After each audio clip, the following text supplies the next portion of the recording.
Yeah. Yeah, I mean, we was talking about it all day. We got to get it done, so I'm happy we came through with it.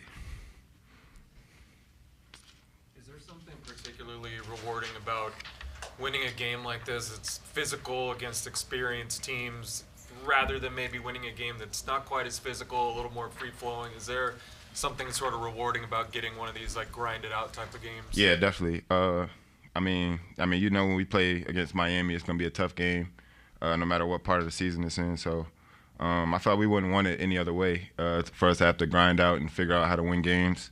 I mean, we had a lead in the second half, a big lead, like a convincing lead, and they came back and took the lead. So, you can never give up in games like this. So I'm just happy we was able to show our grit and toughness and pull through. Does it sort of serve as a reference point? Like maybe later on in the season, you can kind of point back to a game like this and be like, look, this is how you got to get this stuff done if it gets ugly? Yeah, definitely.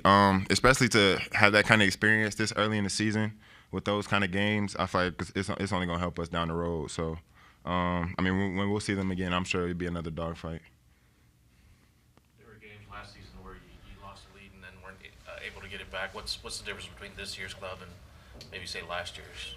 I feel like we have a roster full of guys that could get it done. So, Coach, he does a great job with showing other teams a lot of different lineups based on how they're playing, how they're guarding us. So, just being able to adjust to how teams are playing us and figure it out.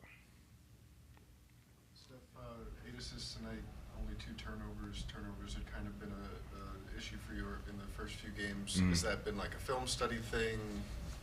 What was working for you tonight? Yeah, I definitely watched it. I haven't had really problems with turnover all camp, so it's not something that I was too worried about. But yeah, definitely just watching it. Not getting lazy turnovers. Just being smarter with the ball, especially in close games like this where we need those extra possessions. So, and then just my teammates coming up, making big shots, just being in the right spots, doing what our coach has been preaching. So, our guards having an easy time fighting them. With Miami's sort of run nothing, just run offense, what was that like for you guys defending that? I feel like it played right into our defensive principles. Get back in transition defense. We know that they like to play super fast and then just guard one-on-one. Try not to give up any driving lanes, guard the line. And, they run a pretty specific offense, I would say. They come down, try and beat you going one way, swing it to the other side, try and beat you. So it really just comes down to who's going to guard, who's going to man up and play one-on-one defense. Mitch was talking about, this particularly in the second half, all the ground that Victor was covering and just sort of the relentless energy. He was on the court for almost 40 minutes.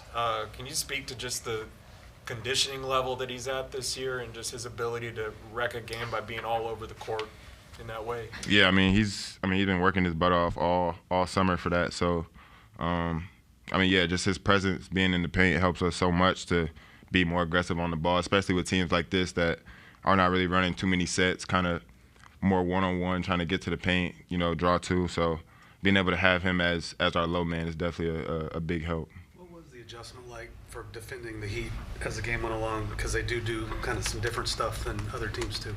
Really being able to stop their transition defense, transition offense. We feel like that's a big thing for theirs. That's how they get most of their points. So trying to take that away and then just sticking to our defensive principles. Like I said, the way that they play, they don't run too many sets every time down. So just being able to not give up those easy buckets was definitely a big emphasis for us coming in here. Are you getting more comfortable jumping passing lanes?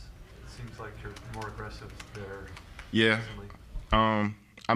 With the team that we played, watching their scout, I know once they drive to one side, they're trying to get it to the other side. So I was kind of trying to read that. So a lot of that came with film, but yeah, definitely being able to talk to our coaches about that, just being able to anticipate more off the ball. They talk highly of my on-ball defense, but pretty lowly of my off-ball. So I've been trying to work on that.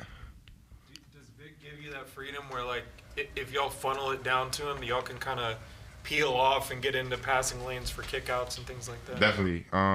Especially with guys that we would consider cold guys, being able to jump those passing lanes and having them drive right into Vic is definitely a big help. So it helps us be more aggressive on the perimeter for sure.